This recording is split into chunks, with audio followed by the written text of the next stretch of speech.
Buenas, bienvenidos una semana más a San Roque al Día. Ya saben que es un programa, tenemos aquí en Canal San Roque Televisión, al que invitamos a personalidades de nuestro campo de Gibraltar. En esta ocasión vamos a contar en nuestra mesa con la secretaria comarcal del Sindicato de Comisiones Obreras, Inmaculada Ortega, a quien le damos la bienvenida. Hola, ¿Qué buenas. tal? Bien.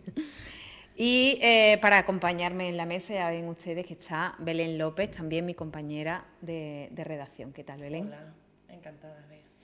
Bueno, pues con Inmaculada vamos a ir centrándonos un poquito en diversos aspectos sociales de nuestra comarca del Campo de Gibraltar, pero en un principio me gustaría centrarme en tu persona, Inmaculada, si me permites te tuteo. Por supuesto. Y me gustaría saber, y así lo saben los televidentes, cuántos años llevas como responsable de este sindicato de comisiones obreras. Bueno, llevo como secretaria general desde hace 10 años y medio aproximadamente, pero antes ya llevaba tiempo pues trabajando en lo que era la acción sindical, la negociación colectiva, el tema de formación sindical dentro de comisiones obreras y antes pues lógicamente como afiliada, como delegada sindical en el Ayuntamiento de los Barrios, en fin, un recorrido pues de gran parte de mi vida, prácticamente desde los 26, 27 años. O sea que ha sido una actitud a lo largo de toda tu vida. Bueno, de alguna forma es un sumar de muchos factores que se dieron en mi vida. Por una parte, pues una situación conflictiva laboral, donde pues nosotros estuvimos inmersos en una situación de despido, digo porque éramos unos cuantos trabajadores en su época del Ayuntamiento de los Barrios, y yo ya en aquella época, incluso de antes, cuando estudiaba en Jerez graduado social, yo hice la diplomatura de graduado social en la escuela de Jerez, que era adscrita a la Facultad de Granada, y las prácticas de lo que eran mis estudios lo hice en comisiones obreras en Jerez de la Frontera. Lógicamente, cuando tuve un conflicto laboral, pues acudí a comisiones obreras. Entonces estaba José María Rodríguez, de responsable de acción sindical, Miguel Alberto Díaz, de secretario general, que la verdad es que nos trataron con un cariño estupendo, y eso hizo de alguna forma pues que entrara a formar parte de las elecciones sindicales en su momento del propio ayuntamiento, y luego posteriormente pues ya a dar formación sindical a los delegados por mi propia profesión y a trabajar en todo lo que era el área de formación, que era FOREN, en comisiones obreras. Y empecé dando todo lo que era la orientación laboral por mi profesión. Tengo la licenciatura en Ciencias del Trabajo también, que la hice posteriormente, ya de más mayor, y técnico superior en prevención de riesgos laborales, y eso pues me ha permitido, pues dentro de lo que es la organización sindical, pues compatibilidad de alguna forma mis estudios, mi formación, pues luego con lo que es una vocación personal, que en parte a lo mejor viene de familia, ¿no? Yo pertenezco en los barrios a una familia, mi abuelo pues en este caso fue de UGT, todavía no existía comisiones obreras. Mi tío abuelo fue secretario general de la construcción en la época de la República, de UGT. Entonces yo he vivido en mi familia desde muy pequeñita pues la necesidad de estar organizados los trabajadores, de reivindicar los derechos de los trabajadores y de una implicación también de la familia en la época de la transición en la política. Entonces yo tenía 12 o 13 años. Y ya estabas escuchando, ¿no? Sí, participé también en el sindicato de estudiantes cuando en el Instituto de los Barrios. Nosotros estábamos en lo que ahora es el Maestro Kiko, que es un instituto donde dábamos estudios, al mismo tiempo mataban cochinos, cerdos, porque era el matadero, estaba detrás al lado, ¿no? Y al lado. Y hicimos unas movilizaciones importantes para conseguir que se hiciera el instituto nuevo, reivindicar un instituto. Y yo ahí también estaba en esa batalla ya con 15 y 16 años. O sea que un poco de todo. Un recorrido. Y el mantenerte, perdona Belén, el mantenerte entonces, como comentabas, todos estos años, ¿por qué? Pues es decir, continuarás, supongo, con esa misma mentalidad, pero dentro también de comisiones obreras verás que sí que lo que quieres llevar a cabo o esos planteamientos que tú has llegado a tener, ¿les has visto luz o les has visto...? Hombre, yo lo que veo es que es necesario, es imprescindible que los trabajadores estén organizados, sobre todo para que existan equilibrios entre lo que es los beneficios empresariales y los salarios de los trabajadores. Eso que parece trasnochado, que se hablaba en el siglo XIX ya por Adam Smith, de lo que es la plusvalía, y luego por Marx.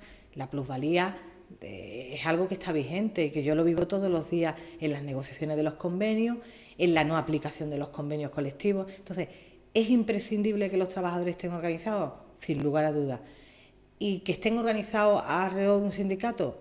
Fundamental. En los países donde no existe sindicato, no existe democracia. En las empresas donde no hay organización de los trabajadores, al final pues los trabajadores terminan pues desequilibrados, por decirlo de alguna forma, porque no se cumplen derechos.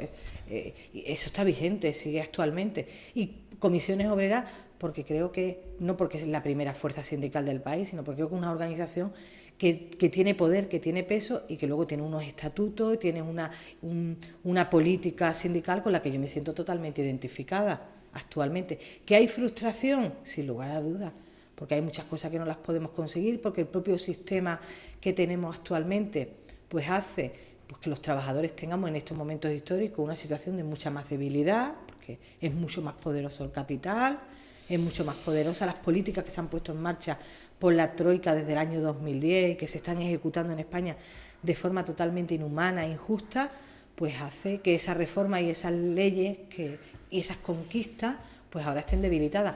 Pero estamos resistiendo, y debemos de seguir resistiendo los trabajadores, porque en ello va pues que sigamos teniendo seguridad social, que sigamos teniendo convenios colectivos que regulen las condiciones laborales y que sigamos teniendo pues un marco legal que en parte nos siga protegiendo esos derechos de los trabajadores. A mí, durante esos 10 años al frente del sindicato Comisiones Obreras, habrá visto, el desarrollo de la comarca, ha sido partícipe y protagonista de muchos hechos de esta comarca. A mí me gustaría que nos comentase cuál es el recorrido de esta comarca durante esos 10 años al frente de Inmaculada Ortega, al frente de Comisiones Obreras. ¿Qué hechos destacaría? ¿Cómo ha avanzado la comarca? Hechos más destacables y los momentos más malos que ha pasado. El más importante, lo que es la transformación que ha hecho la mujer de la sociedad.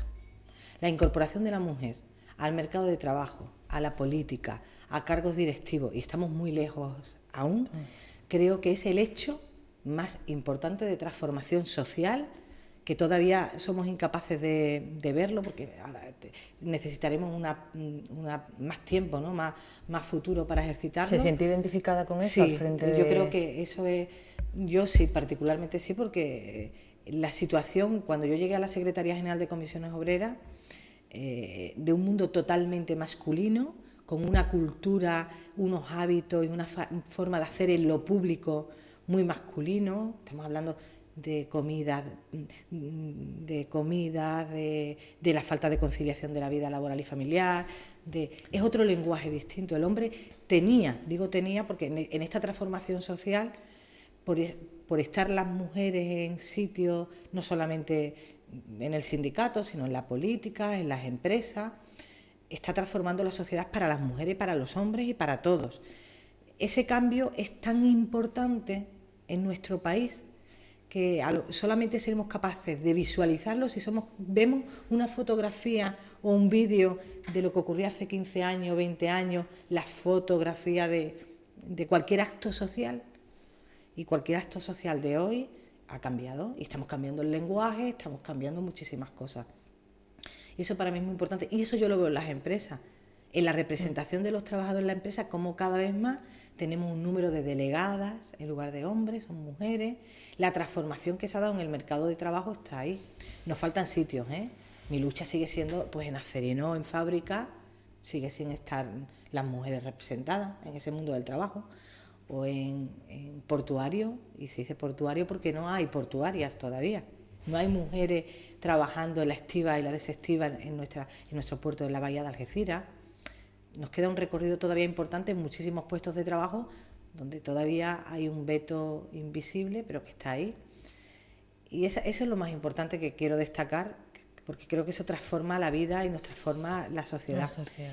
Y luego sí que ha habido frustraciones en muchísimos conflictos, por la situación ahora mismo de las compañeras, las 5 trabajadoras de Diputación, que llevan 32 meses sin cobrar. Eso es una impotencia, y eso yo creo que hay una responsabilidad que es la justicia. La justicia en nuestro país es lenta, y al ser lenta es injusta. ¿Cómo trabajadores pueden estar sin cobrar 32 meses y todavía no se ha resuelto ese tema? Pues ese es un ejemplo, digo ellas porque llevan 32 meses, pero como ellas, trabajadores del ayuntamiento de los barrios, trabajadores que estaban bueno, el ayuntamiento de la línea está más en vía de solución, pero después de 3 años y pico. Entonces, esas situaciones son frustrantes. Frustrante también la falta de peso político de esta comarca en otros ámbitos, que al final se refleja en una falta de inversiones, en el ferrocarril. Tenemos previstos esos temas. En el ferrocarril y todo esto. Entonces, bien, pero estamos caminando. Yo soy una persona que también, y luego la alegría, pues cuando se resuelve una situación de un conflicto laboral, que al final pues siguen los trabajadores trabajando, y de esos también tenemos ejemplos en la comarca, son varios y amplios. Uh-huh. Esta semana hemos conocido los datos del paro, del desempleo. Nos podemos centrar, por ejemplo, en nuestra comarca. También sabemos de Andalucía, pero centrándonos en nuestra comarca, son más de 1.200 personas las que estaban en las listas engrosaban las listas del paro, ¿no? Son por lo tanto ya un total de 38.080 familias que no tienen trabajo. Leyendo la prensa, los medios de comunicación, hemos conocido también vuestra reacción, Comisiones Obreras y los demás sindicatos de la comarca, y achacáis, por ejemplo, este engrose del paro en la reforma laboral.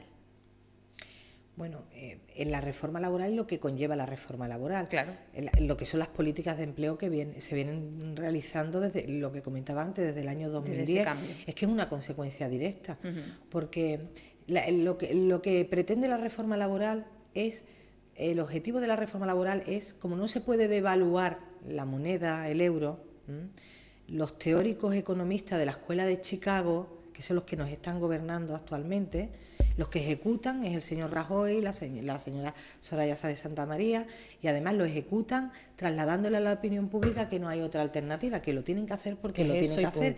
Y eso es unas directrices marcadas por unos teóricos que vienen de la Escuela de Chicago, que sirven exclusivamente a los intereses de las grandes financieras multinacionales, y que el objetivo lo están consiguiendo, que es que los pobres sean más pobres y que ese reparto de la riqueza de alguna forma se lleve exclusivamente hacia los más ricos, y los datos no son de Comisiones Obreras.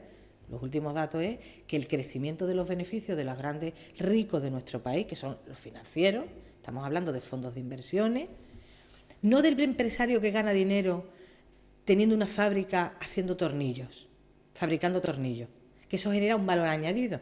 No estamos hablando de ese perfil empresarial, estamos hablando de los grandes fondos de inversiones que, si tienen 100 millones, a los 2 días quieren tener 200, especulando. Como la especulación en la construcción vino a menos, ahora la especulación es con el sector financiero. El dinero tiene que dejar más dinero. ¿Y qué tiene que ver esto con la reforma laboral? Pues tiene que ver todo. La reforma laboral es un instrumento para rebajar salarios. Como no se puede devaluar la moneda, rebajamos salarios. Y ellos, en su teoría, entienden que si se rebajan los salarios, se consigue rebajar los salarios y las condiciones laborales a los trabajadores. Dice, ¿por qué despide? Si flexibilizo el despido, el trabajador tendrá miedo a reivindicar, a mejorar sus condiciones laborales, y estaremos devaluando los salarios en la negociación colectiva, que es lo que ha ocurrido. Los convenios colectivos hemos resistido en la provincia de Cádiz, se han negociado, pero se han negociado con unas subidas salariales muy cortitas, muy bajitas, en algunos casos sin subidas salariales, donde además se le da el instrumento a las empresas para descolgarse de los convenios colectivos, que hay muchísimas empresas que lo están realizando. Ejemplo, San Roque Club, ha habido un recorte salarial porque se han descolgado del convenio que tenía anteriormente. Está aquí en San Roque. Pues un instrumento que se le pone en la mano a las empresas. Al final el objetivo es devaluar los salarios, que los trabajadores tengan menos salarios en su bolsillo. Y desde nuestro punto de vista eso tiene una maldad detrás que al final tiene las consecuencias, que es una caída del consumo. Si al final la mayoría social de nuestro país, que somos los trabajadores y las trabajadoras, tenemos menos salario, tenemos miedo de perder nuestro trabajo, tenemos cada vez que pagar más por la gasolina, a pesar de que el precio del petróleo esté más bajo, si pagamos más por la energía, porque al final hay un monopolio de la energía que controla esa situación, no ahorramos. No consumimos, no compramos un vehículo, no compramos en la tienda, no vamos al bar. Es un cáncer que se está extendiendo de la pobreza en nuestro país. Pero esa reforma laboral diagnóstico la justifican para crear más empleo. O sea no, eso es lo que venden, pero lo que está claro que en 4 años desde el 2010, porque la política comienza en el 2010, de ahí que los trabajadores y las trabajadoras en las urnas pues se haga pagar, en este caso al Partido Socialista, porque hizo la primera reforma laboral. Pues ahora están en tiempo todavía de enmendarlo para las siguientes elecciones. En la reforma laboral no ha conseguido lo que pretendía, porque ahora mismo en nuestro país hay más desempleados que había antes de llegar Rajoy al gobierno. Significa que ha fracasado. Ahora, se ha conseguido algo, devaluar los salarios, que exista más desempleo, que gran parte de esos desempleados y desempleadas no tengan ingresos porque son parados de larga duración, que han agotado ya las prestaciones por desempleo, en muchísimos casos mayores ya de 45 años, en nuestra zona gente que venía del sector de la construcción y del sector servicios, gran parte, un 40% aproximadamente de esos desempleados no tienen ningún ingreso. Y la otra reforma laboral que tiene que ver con esto también es la modificación del sistema de prestaciones. El desempleo, que era del 60%, ha bajado al 50% a partir de los 6 meses. Estamos hablando que un trabajador o una trabajadora que ha cotizado por 1.400 euros,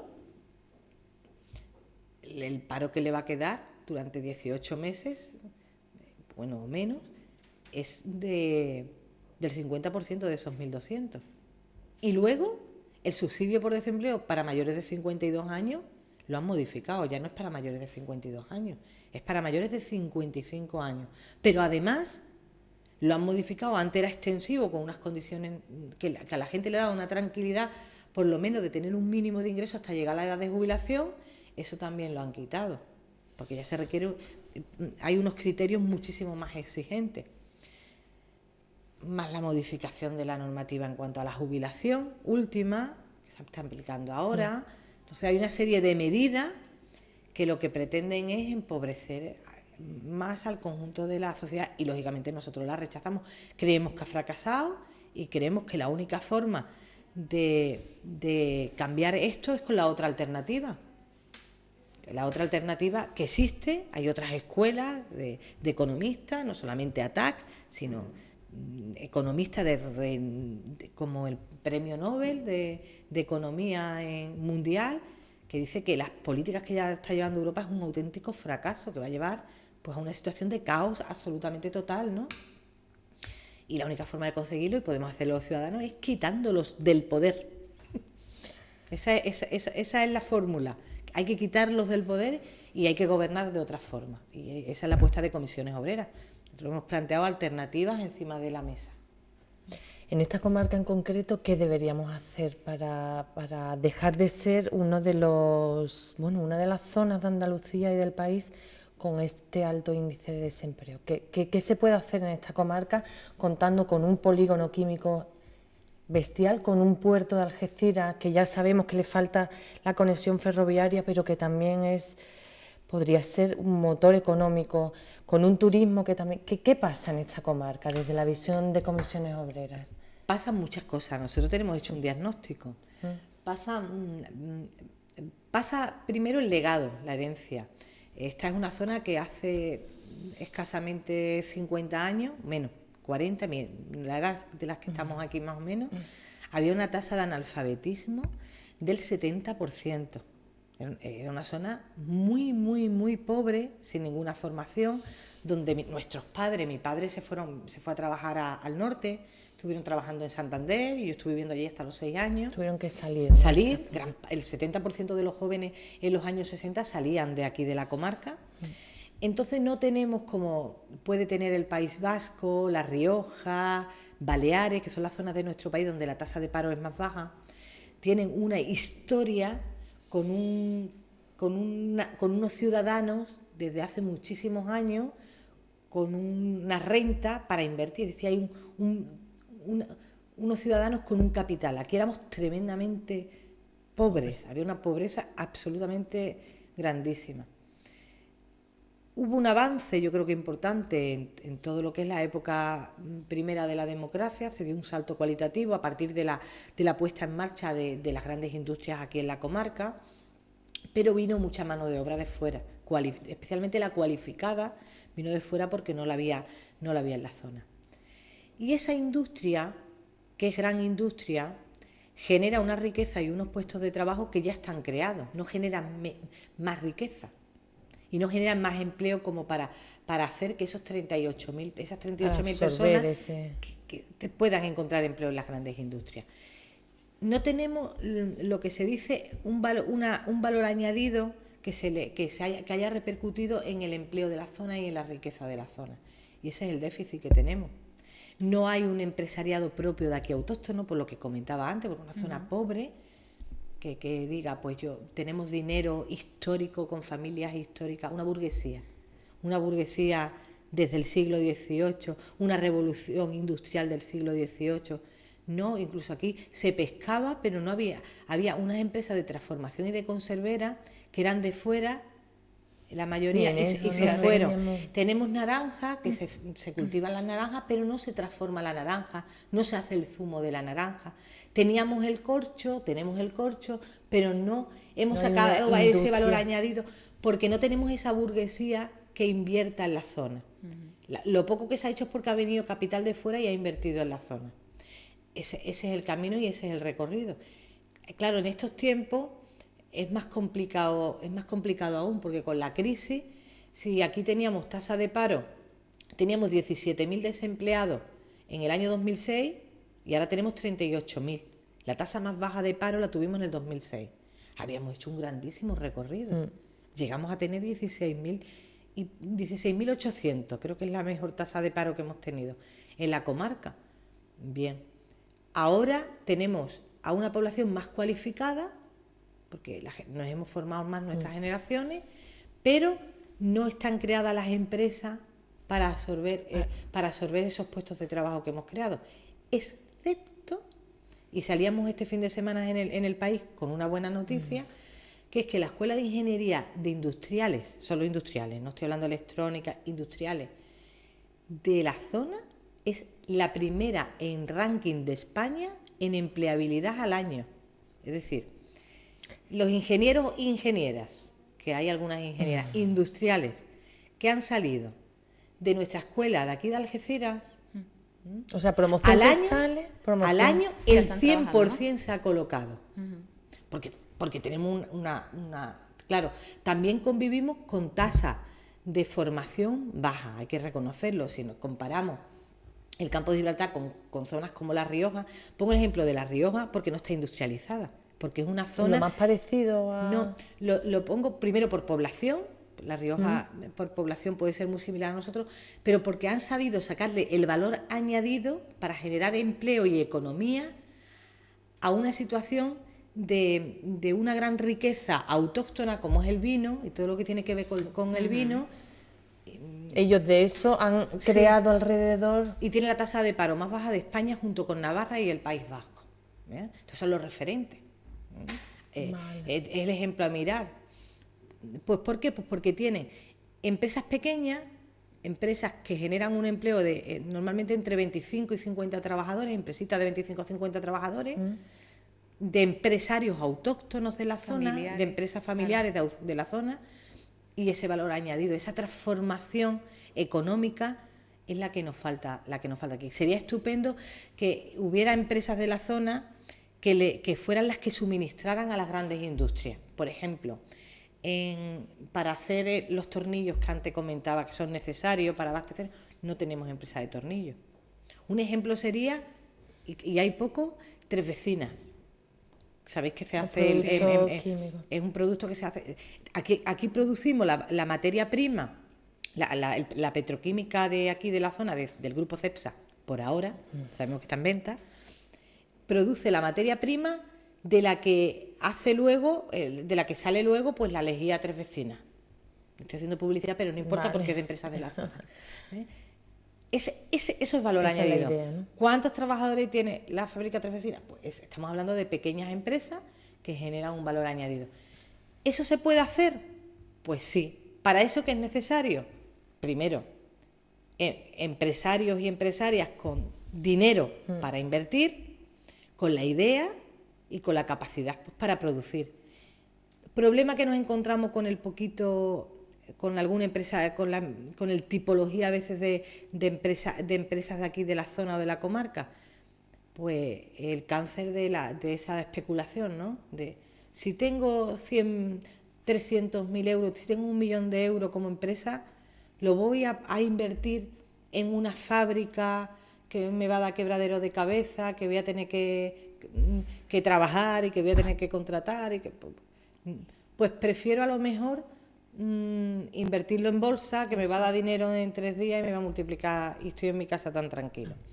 Otro ejemplo de esta fábrica que decía, por ejemplo, Pampatí, que está aquí también en San Roque, que la ha pasado muy mal, que ha estado en un concurso de acreedores y que ahora pues tenemos ahí un expediente de regulación de empleo y es muy difícil competir porque compites con marcas como Bimbo, con marcas, grandes marcas, y esta es una empresita de un empresario que es gibraltareño.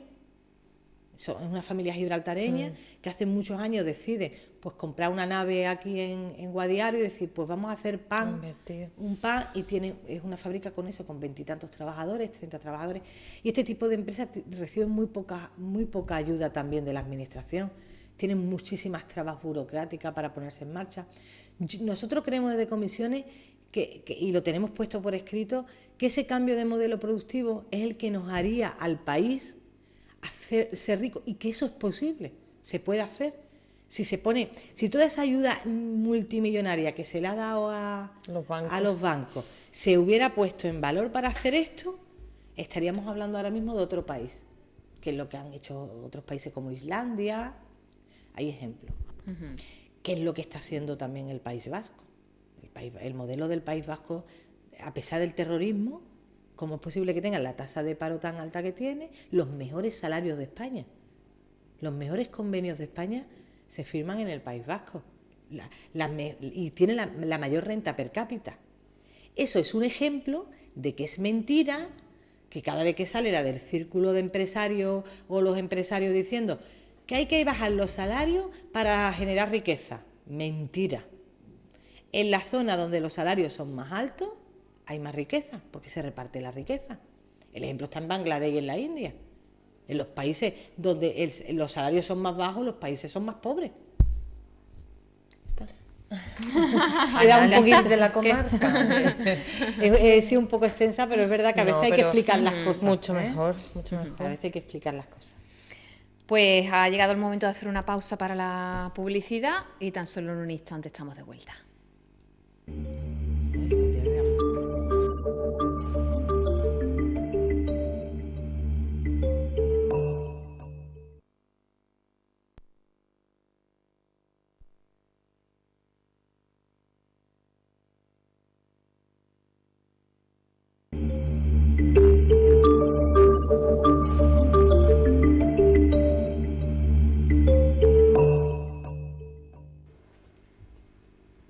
Volvemos tras la publicidad, continúan ustedes en Canal San Roque Televisión, en San Roque al Día, y hoy nos acompaña Inmaculada Ortega, la secretaria comarcal del Sindicato de Comisiones Obreras. Inmaculada, me gustaría hablar en esta ocasión de los accidentes laborales.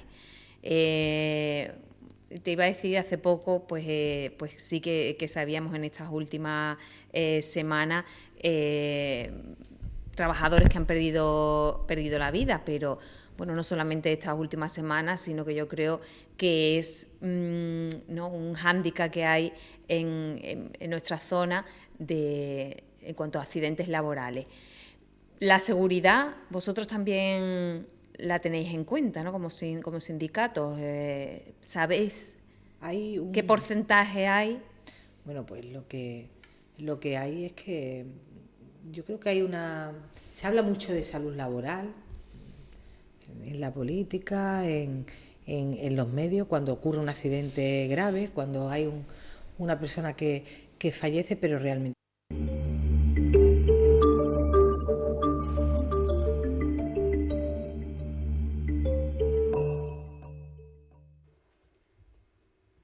Volvemos tras la publicidad, continúan ustedes en Canal San Roque Televisión, en San Roque al Día, y hoy nos acompaña Inmaculada Ortega, la secretaria comarcal del Sindicato de Comisiones Obreras. Inmaculada, me gustaría hablar en esta ocasión de los accidentes laborales.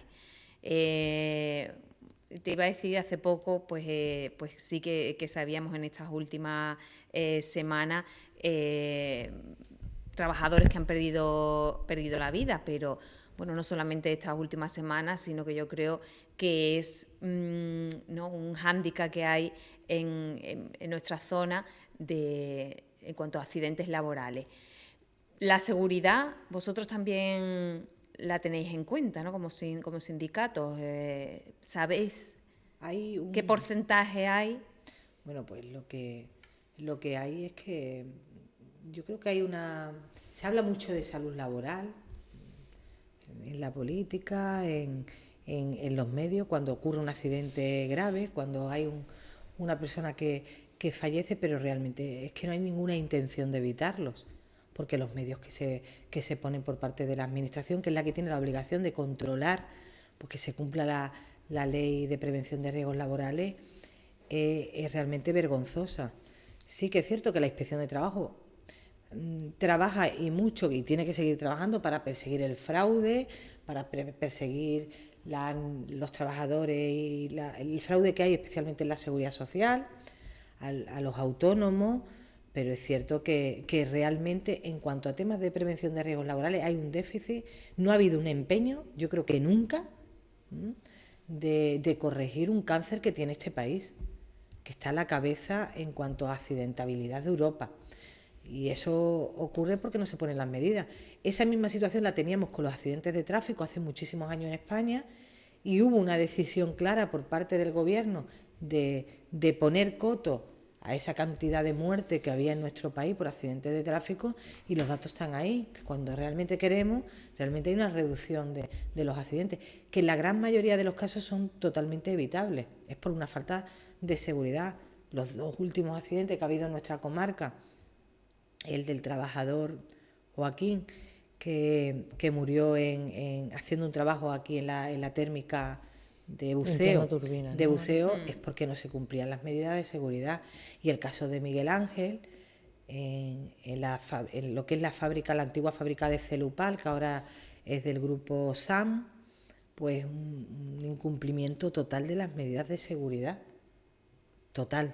¿Y ahora qué pasa? ¿Qué es lo siguiente? Ahora se ponen mecanismos, ya una vez que ha fallecido el trabajador, en esos centros de trabajo, pero es que al mismo tiempo lo que está ocurriendo es que no se están cumpliendo las medidas, porque hay una dejadez absolutamente, y los trabajadores no denuncian. Nosotros, las organizaciones sindicales, pues únicamente se pueden realizar las denuncias a la Inspección de Trabajo cuando por parte de los trabajadores tenemos conocimiento de que están ocurriendo esos hechos. Pues realmente el trabajador tiene miedo. En una situación actual de crisis, pues qué trabajador que todos los días tiene que llevar a su casa la comida, pues se arriesga a decirle al encargado, a la empresa: oiga, usted ha comprobado el trabajo del buzo, usted ha comprobado que realmente tiene las rejillas, las tuberías donde yo voy a meter. Realmente no se cumplen los protocolos, no se cumplen las medidas. En el caso de SAM ya lo dirá la Inspección de Trabajo, pero realmente no se había realizado el punto de vida del trabajador. ¿Por qué? Pues porque pone el punto de vida conlleva un día de trabajo para poner el punto de vida. Esos son beneficios de las empresas. Hay muy pocos inspectores de trabajo. Eso iba a decir yo, claro. No hay medios, no hay medios, no hay medios, no hay no medios, están dotando con medios. no hay medios, no hay medios. No se cumplen las evaluaciones de riesgo. Las mutuas no están haciendo su trabajo tampoco. Entonces se dan una serie de factores en la actual coyuntura de crisis, donde se va a sacar, lógicamente, el beneficio, como no puede ser de otra manera, por parte de las empresas, y al final es a costa de la salud de los trabajadores. Ponemos muchísimas denuncias. En muchos casos las denuncias se ponen hoy y como no hay medio, pues la inspección de trabajo acude 2 meses después, y en la mayoría de los casos, en el 95% de los casos, es que no hay denuncia porque el trabajador tiene miedo a denunciar, ¿no? Claro. Por perder el puesto de trabajo. Entonces no se dan, se está fallando ahí. No se realizan los controles. Pues eso, ¿no? Que lo básico sería la prevención, ¿no? Esa inspección previa de llegar a las empresas, saber si se tiene todo reglado para que haya seguridad para el trabajador. Pero si no tienes a un policía, por decirlo de alguna forma, vigilando, ¿quién controla que el coche vaya a 300 kilómetros por hora? ¿Por qué se han bajado los accidentes de tráfico? El ejemplo que ponía ella. Porque han empezado a machacar con multas, a controlar y a castigar y a estar pendientes con muchísimos controles. Y porque hay anuncios en televisión, porque hay una concienciación de la sociedad. Sí, también es verdad, la publicidad ha sido muy dura. En el tema de seguridad y laboral del trabajo, da la sensación a veces de que el trabajador tiene que asumir que por ir a trabajar puede perder la vida. Eso es muy duro. Eso es muy duro. Eso es muy duro. Que es claro que es que como trabajaba en lo harto de... Cabe la posibilidad Claro, es que el trabajo era malo. No, el trabajo no es malo. El trabajo obligatoriamente tiene que tener unas medidas de seguridad que existen y que no se ponen. Entonces, en el tema de la seguridad laboral, al igual que en el tema de la violencia de género, yo creo que en este país se ha avanzado muchísimo en la concienciación de la sociedad. Hace 40 años en este país había gente que decía, le ha pegado a su mujer, pobrecita, le pega al marido, algo habrá hecho, ¿no? Ahí se ha avanzado muchísimo socialmente. Un violador, un maltratador es un maltratador y socialmente está mal visto. Está repudiado, está mal visto y está penado además, como tiene que ser. En los accidentes laborales hay una falta de concienciación social y hay una falta también de educación empresarial, porque no se está haciendo las cosas como se tienen que realizar. Y nosotros lo denunciamos y hacemos concentraciones, pero realmente no se están poniendo los medios que se tienen que poner. Y por eso ha perdido la vida Miguel Ángel, y por eso ha perdido la vida Joaquín, y por eso hay muchísimos trabajadores y trabajadoras con enfermedades profesionales que tampoco se controlan. Claro, no graves e importantes. Hay trabajadores con... Ahora mismo estamos nosotros detectando, especialmente, que tiene que ver con tráfico, trabajadores que trabajan en la mensajería, en trabajos que gran parte de su trabajo lo hacen con transporte, transporte de mensajería, transporte de mercancía, por un incremento de los accidentes, especialmente de las furgonetas, porque tienen que les ponen mucha presión al trabajador para cumplir unos horarios y hay un incremento. Y también porque los vehículos que llevan son más viejos. No se ha renovado la flota. No se ha renovado y hay un incremento de los accidentes de tráfico, en este caso, que son accidentes en itinerario de trabajadores en ese sector en concreto, porque tampoco se están poniendo las medidas. Ese sería otro ejemplo. En algunos casos con muerte y en muchísimos casos con secuelas de por vida. A mí me gustaría preguntarle a Inmaculada Ortega sobre el tema de todos los casos de corrupción que estamos viendo y que están salpicando incluso a sindicatos como UGT y comisiones obreras. ¿Cómo está afectando no solo estos casos de corrupción de los que están siendo salpicados, sino también en la confianza, en la imagen que están dando de los sindicatos, y además la falta de confianza que puede llegar a tener el ciudadano en las organizaciones sindicales a raíz de todo esto? Pues realmente el tema de lo que es la corrupción en nuestro país. Que me refiero al sector sindical porque es el Sí, que sí, sino en todos los sectores. No, pero realmente el tema de la corrupción en este país, en nuestro país, tiene que ver mucho con el modelo de la administración y de la gestión pública en todos los ámbitos. En todos los ámbitos. La corrupción, para que haya un corrompido, tiene que haber un corruptor.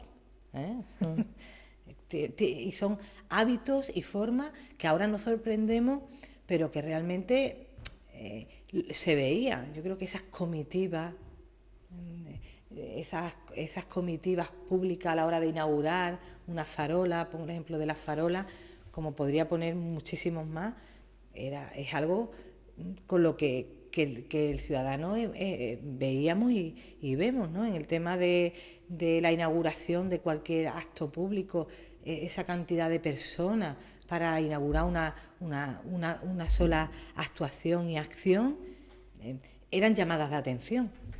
Eran llamadas de atención. Esa connivencia entre los grandes constructores de nuestro país, las grandes constructoras de nuestro país, que ahora casualmente ya están todos en el sector servicios, ya están ofertando en la limpieza de los hospitales, porque ahora van a buscar la carnaza rápida y el dinero rápido ahí. Esas señales las estábamos detectando, las detectábamos, decíamos, esto no es normal, esto es algo que no es normal, es un poco el bienvenido Mr. Marcha, ¿no? Esto no es normal. Nosotros como organización sindical somos una organización de 1 millón de afiliados actualmente. Cuando hablo de afiliados es que pagan cuotas, que no, digo porque es importante, son cotizantes que pagan cuotas al sindicato en un país donde no es obligatorio estar afiliado a una organización sindical, es voluntario por parte de los trabajadores. Hay muchas cosas que se han hecho mal en nuestra organización. No tenemos una organización con unas estructuras que son territoriales. Yo soy la secretaria general de la Unión Comarcal del Campo de Gibraltar, donde sí es cierto que igual tenemos unas cuentas que son públicas y siempre han sido públicas, y de ahí que la corrupción esté más reducida, que a lo mejor en otros ámbitos y en otros sectores como es la política, pero es cierto que es una organización muy grande, donde también se gestiona a veces dentro de nuestra organización, pues a través de la formación en Foren o a través se gestiona dinero que viene de lo público y que tiene que estar controlado. Nosotros en el tema de la formación, actualmente lo que nos han pedido de justificar está justificado. Eso no significa pues que en algún sitio concreto alguien que pertenece a nuestra organización ha podido hacer algo incorrectamente. Actualmente en el tema de formación no hemos detectado nada, y en la comarca en concreto ahí están los datos que nos están pidiendo los hemos facilitado, y la formación que nosotros hemos dado a través de Comisión Obrera en el ámbito comarcal está toda justificada. Y yo creo que además la gente lo sabe, el prestigio que tiene Foren en el ámbito comarcal. Ahora tenemos un montón de cursos de formación que quien quiera entrar puede entrar, ahí están. Los centros que nosotros tenemos, los alquileres los pagamos nosotros y se paga al día, y ahí está. Claro, en una organización tan grande, decía, nosotros estamos estructurados como una organización territorial y una organización federativa, la Federación de Construcción, la Federación de la Banca, ¿no? La Federación de la Pesca, la Federación de... Bueno, inmenso, donde hay también en esas federaciones tienen gestiones de pública y participamos en expedientes de regulación de empleo. Curiosamente, de todos los expedientes de regulación de empleo que está investigando la juez Zalaya, hablo de lo que me has preguntado directamente de la construcción, la juez Zalaya, no hay ninguno del Campo de Gibraltar. No hay, que hasta ahora que nosotros conozcamos, no hay ninguno de los expedientes de regulación de empleo que hemos negociado en el ámbito comarcal que se esté investigando, no hay ninguno. Lo cual significa que los han investigado y están correctos, ni intrusos ni no intrusos. Los intrusos los ponía que se habla poco, se habla de los sindicatos, pero no se habla de quien metía a los intrusos, que el que corrompía, yo he dicho antes. Tiene que haber una trama, el corruptor y el que se deja corromper. Claro, el corruptor era catalán, ¿eh? La mayoría eran unas empresas aseguradoras, eran las aseguradoras, las que hacían los planes de pensiones para esos prejubilados, para que me entienda todo el mundo. Era Vitalia, una de ellas, una empresa catalana, que quiebra con Lehman Brothers porque los dineros de esos trabajadores, más los que recibía de la Junta, los tenían en fondos de inversiones en Lehman Brothers, y todo esto sale a la luz. Lo primero que cayó, claro. Claro, esto sale a la luz, lo de los expedientes, lo del tema de los ERE sale a la luz, realmente la trama se destapa, porque se le destapa el chiringuito era Lehman Brothers. Curiosamente, el director de Lehman Brothers en nuestro país es el que ahora es el señor ministro de Guindos. ¿Bien? Estamos colocando piezas. Estamos colocando piezas. Claro, en el tema de los ERE, ¿qué implicación tiene el sindicato? Pues hay expedientes de regulación de empleo donde ha participado el sindicato a través de los comités de empresa o a través de algunas ramas del sindicato. Ejemplo, un expediente de regulación de empleo de hostelería de un hotel de Marbella, por poner un ejemplo. Pues el comité de empresa firma el expediente de regulación de empleo porque se cierra el hotel y se hace un plan en ese expediente de regulación de empleo para los trabajadores con una edad determinada que van a cobrar parte de ese dinero con esa aseguradora. Bueno, pues el comité de empresa, y curiosamente miembros de ese comité de empresa están imputados ahora mismo. Nosotros esperamos que eso ahora mismo, porque estamos hablando de que están imputados, que no son cargos del sindicato, que son miembros del comité que firman el expediente, y el expediente en su firma está correcto. Donde parece ser que está la trama donde se introducían a esos intrusos que comentabas antes, es posterior, eran las pólizas, cuando se firmaba un expediente de regulación de empleo que afectaba a 25 trabajadores, luego en lugar de haber 25 trabajadores con pólizas individuales con esas aseguradoras, en lugar de 25 había, parece ser, 28, que no eran de la empresa. Pero el comité de empresa y su expediente sí que está correctamente. Bien. Y luego hay otros casos que tienen que ver con otros expedientes de regulación de empleo de grandes cosas como de la minería de Huelva, que también lo está investigando la jueza Laya, y hay personas concretas e imputadas ahí también que tienen que ver porque firmaron esos expedientes de regulación de empleo. Eso es un poco centrando, porque a veces se habla de corrupción en general y yo creo que es muy importante diferenciar y que sepamos de qué estamos hablando, porque ahora mismo se lanza la palabra. Claro, es corrupción. ¿Qué es? Pues está Juan García, no sé qué, por poner el nombre, que está imputado porque el hombre era miembro del comité de empresa y firmó un expediente de regulación de empleo, que él cree que hizo un bien en ese momento para sus compañeros. No, hay el caso de unos corrompidos de comisiones obreras que con el nombre de comisión obrera le han dado una tarjeta para que se gaste el dinero en lo que le dé la gana y se la han gastado en lo que le da la gana y son unos auténticos sinvergüenzas. Y eso no ha habido nadie que lo ha controlado dentro del sindicato porque estaba de forma opaca y esa gente está fuera del sindicato ahora mismo. Sale un expediente de expulsión y están fuera del sindicato. Y eso sí que mancha, lógicamente, porque mientras estas personas se estaban llevando el dinero con toda la poca vergüenza, que nosotros tenemos el informe que ha realizado el sindicato ya, que te pone día por día cómo se han gastado los dineros. Se te cae el alma a los mientras pies, ¿no? Yo de comisiones obreras aquí me parto todos los días la cara defendiendo a los trabajadores, pues en Acerino a las 5 de la mañana, pues esos señores con la misma palabra que yo defiendo, pues se están llevando para su casa, gastándose el dinero. Pues la verdad que es una auténtica vergüenza y eso no tiene justificación, es que es imposible justificarlo. Entonces, pero quiero separar. Hay que diferenciar. Creo que es importante diferenciar claro.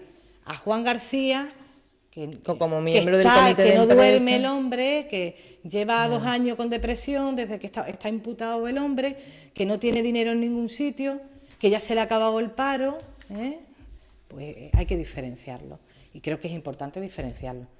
Igual que hay que diferenciar el que tiene el dinero en Suiza, millones de dinero en Suiza, que también ha habido gente, no de mi organización, de otras organizaciones, pues que se ha descubierto que tenía millones en Suiza, es corrompible. Ese es el que se deja corromper, el que se ha dejado corromper. Y eso es un tema que desde el sindicato, pues ahora habrá que estar muchísimo más alerta. Hay un debate abierto ya en nuestra organización en cuanto al tema de la formación, y hay un debate abierto también con el papel de algunas personas de nuestra organización en algunos consejos de administración. Ahora, claro, es que esto tiene que servir para remover para algo, ¿no? y para ver exactamente, claro. Y para ver qué vamos a hacer y qué no vamos a hacer. Esto nos tiene que servir hay que recuperar, ¿no? Esto nos recuperar tiene que servir esto nos tiene que servir a nuestro país y a nuestra generación, especialmente para romper con hábitos de otra generación anterior, porque yo creo que tiene mucho que ver estos hábitos y estas formas y estas maneras y esto de hacer comidas de empresas y comidas de empresas públicas a tutiplay con el dinero público de los ciudadanos, Yo, de tener chofer, el último concejal de un pueblo donde el pueblo, si no hay para darle a una familia que tiene necesidades, ¿cómo puede haber para que tenga chofer el concejal último? Que yo no digo que no tenga que tener chofer, pero creo que hay formas que hacen que el que está gestionando lo público tiene que ser un ciudadano normal. No puede ser una élite por encima de ese ciudadano normal. Y eso es lo que la gente está reprochando ahora mismo. Y a mí me parece bien que se reproche, vamos. Inmaculada, nos queda muy poquito, 5 minutos, pero no me gustaría que terminásemos el programa sin hablar del tren, el hándicap en nuestra comarca. Ese tramo Algeciras-Boadilla, que estamos a reclamar que se modernice, que podría traer pues a empresas, porque ya sabemos que se agilizaría el transporte de mercancía, etc. Y yo te pregunto, desde el siglo XIX, el único tramo del país que no ha sido modernizado, no está electrificado siquiera, tiene unas pendientes. Yo creo que ayer lo explicó muy bien Manolo Morón, que es el presidente del puerto, en unas declaraciones que hizo. Y pregunto, ¿por qué cree que no está hecho? ¿Cuáles son las razones por las que no se ha hecho? Si se ha hecho en todo sitio. Claro, pues no lo sé, porque incluso desde Europa nos ha venido... ¿Por castigar a la comarca, se me ocurre? No creo. La comarca por ser comarca, creo que no. ¿La comarca por Gibraltar? No, creo que tampoco. Yo estoy intentándolo, por lo menos, Bea, tú. ¿Por qué creemos que eso ocurre? Porque no queremos porque no les gustamos, ¿por qué no ha venido esa inversión tan imprescindible para el desarrollo? ¿Que crezcamos? ¿Por qué? Gobierne quien gobierne en España. ¿Por qué no quieren que crezca la comarca? Hay que poner una excepción, ¿vale? Excepto el tiempo que fue ministra doña Magdalena Álvarez. Igual que antes me ha gustado matizar en el tema de la corruptela, aquí también. El tiempo de ministra de Magdalena Álvarez puso en marcha todos los mecanismos para empezar a licitar, incluso se hizo un tramo importante, que estuvo parado durante 6 meses el tren, pero fue irse ella y llegar el siguiente ministro, que fue Pepe Blanco, del mismo partido. Sí, del mismo partido. Y lo que se iba a adjudicar para terminar las inversiones que nos faltaban, se llevó el dinero a Galicia. Aquí cada uno tira para su tierra. Ahí estamos. Ahí he dado yo. Ahí estamos. Estamos en eso, la mosca de la tela. Estamos en eso y estamos en dos circunstancias que se dan.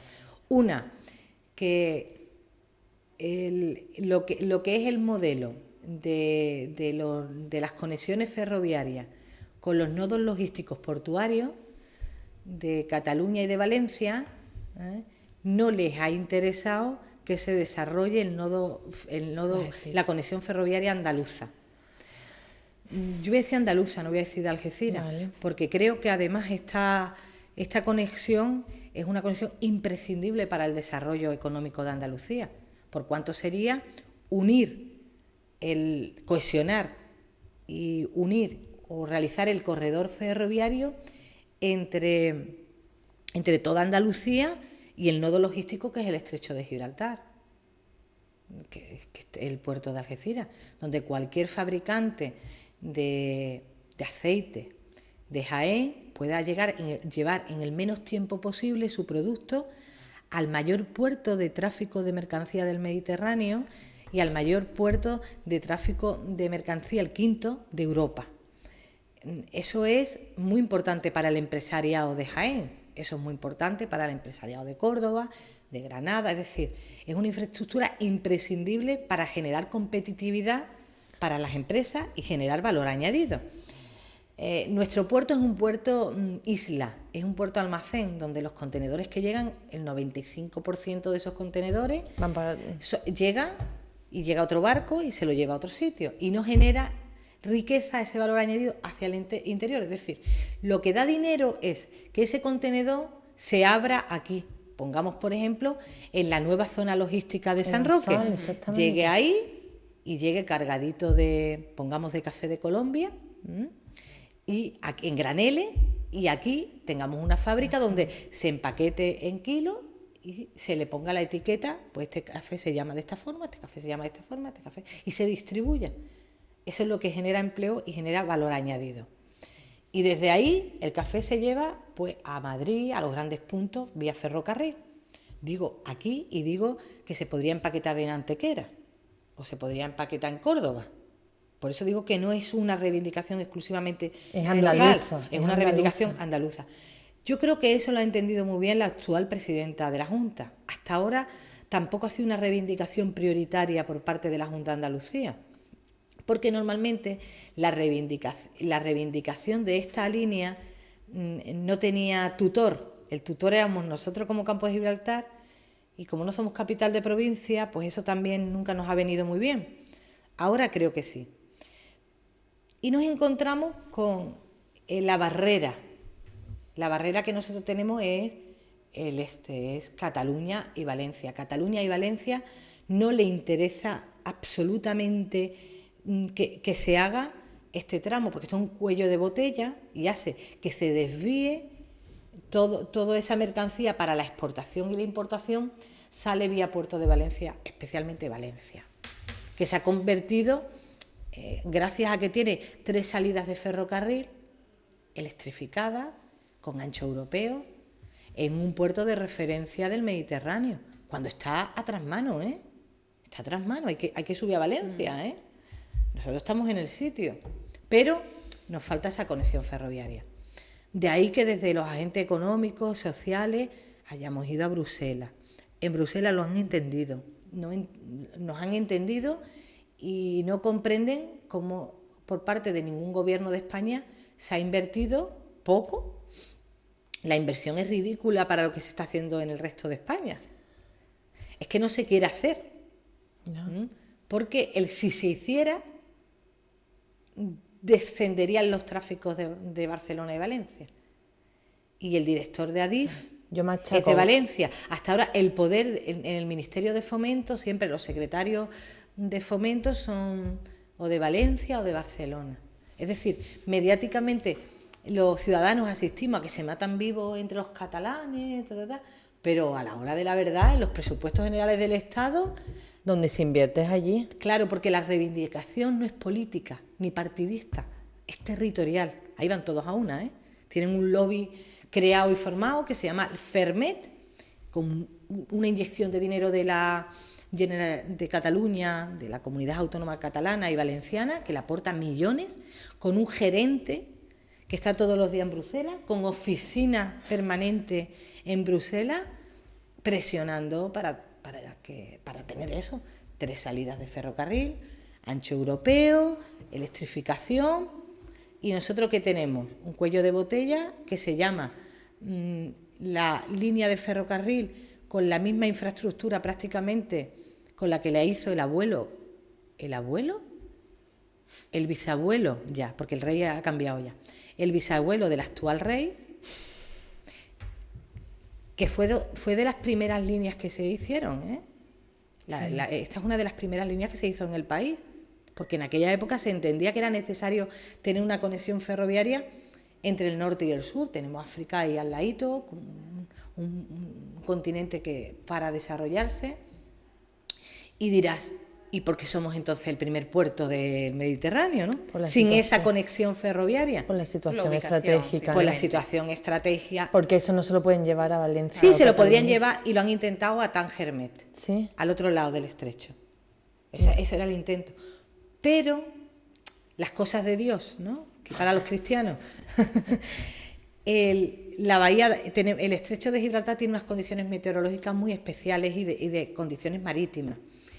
Y casualmente tenemos una bahía que está resguardada de los vientos con un calado perfecto, hasta el punto que es que no se ha tenido que hacer ni obras para que entren los triple E. El primer puerto donde recalan los triple E prácticamente del mundo y de Europa. Sin hacer obras de calado. Sin hacer obras de calado. Porque tenemos el calado natural. Claro, hay una profundidad increíble. Increíble. Pues sí. Esos son nuestros potenciales, que lo que nos da valor. Ahí va. A ver, vamos a ver. Si conseguimos aprovecharlo, que nos hagan caso. Bueno, si nos dejan si aprovechar. Fijaros lo que tenemos por hacer por delante, ¿no? No. Yo creo que tenemos una zona que geográficamente, climatológicamente, esas potencialidades es lo que a nuestra generación, que estamos mucho más formados, que estamos más preparadas, hay que sacarles partido. Creo que le podemos sacar partido. Yo creo que hay también un importante ya embrión de empresariado en la zona nuevo, una generación de 40 y tantos años, con ganas de sacar ese valor añadido a la logística, a un cambio de ese modelo productivo. Y para eso también tenemos que tener una población más formada. Más formada específicamente, especializada en la formación, eso siempre se ha hablado especializada, sí. Bueno, pues se nos ha acabado el tiempo, nos quedan muchos temas por los que tocar, pero te agradecemos, Inmaculada, que hayas estado en esta ocasión con nosotros. A vosotras, yo encantada de venir aquí a Canal San Roque, de haber pasado este ratito entre mujeres, que creo que es importante también, y yo creo que es importante que haya un canal en la comarca, que hay pocos, quedan pocos. Es uno de los sectores muy castigado por la crisis, donde las condiciones laborales de los profesionales son muy lamentables, muy lamentables. Eso tiene que ver también con la crisis de la democracia que tenemos, esa falta de libertad también en el mundo del periodismo, y esa falta también de apuesta por medios medios independientes, medios bien pagados, bueno, no vamos a decir bien pagados, vamos a decir pagado correctamente de los profesionales, y esas carencias se están notando. Entonces me hace ilusión venir aquí porque resiste. Continuamos, sí, ahí estamos, es verdad. Mi compañera Belén, muchas gracias también por haber estado con nosotros, y a ustedes, como siempre, también agradecerles la atención que nos han prestado en esta ocasión, en este San Roque al Día, y les emplazamos al próximo. Muchas gracias.